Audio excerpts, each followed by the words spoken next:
Hi guys, hi everyone. So it's me, myself adventure. So nandito po tayo ngayon sa Portas to Circo. Ito po ang pinaka border ng Macau sa China. So ito po pa-explore po kayo dito kung gaano po kaganda ang Macau po. At ito po ang tanawin dito sa border ng China, between Macau and China.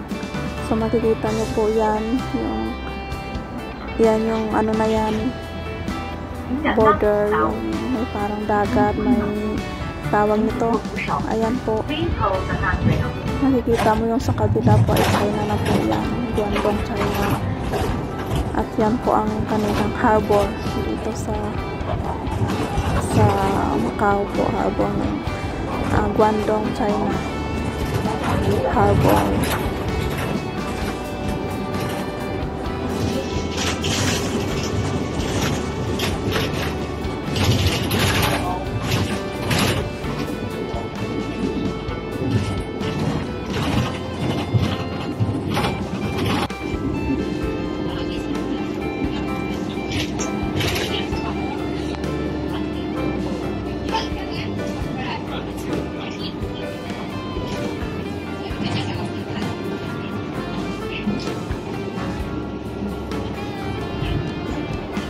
Ayan guys, makikita nyo po yan yung sa kabilang mga buildings na po na yan ay Guangdong, China na po yan guys.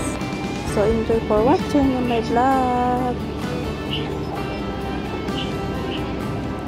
Yan po yung harbor, dyan po yung may turbo jet po dyan, may mga ferry po dyan na dumadaong na any part of from China na magtutour dito sa Macau, mag-enter. So yan po ang harbor dito sa another side of part of Macau, dito po sa Portas.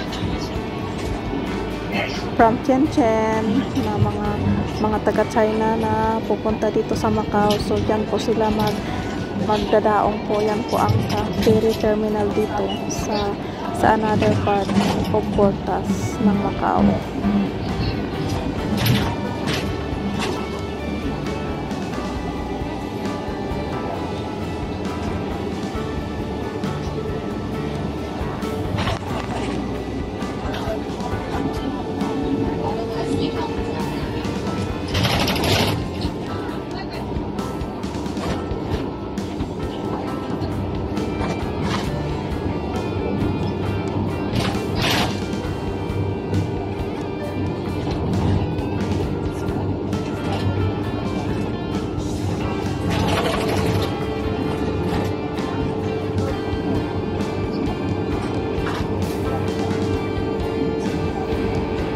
Ayan guys, dito naman tayo na sa another side na going to Taipa area of Second District of Macau. So ayan naman po yung mga another side ng Zhuhai. Zhuhai na po yan, dyan nakikita nyo mga buildings sa kabilang dagat po. Zhuhai Macau na po yan. So Zhuhai China, Guangdong, China. So may border din po dyan sa another side, sa pinakadolo po nito, kung saan po pinakadolo nito yung bus na to. So hindi na po ako aabot doon.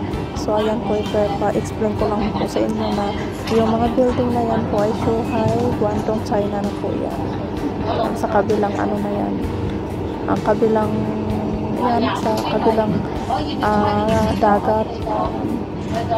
So yan po ang lake ng between Macau and Zhuhai, China. Thank you for watching guys. Enjoy.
So, ayan po guys, hanggang dito na lang po ang ating vlog ngayong araw na ito. Thank you for watching. See you in my next vlog.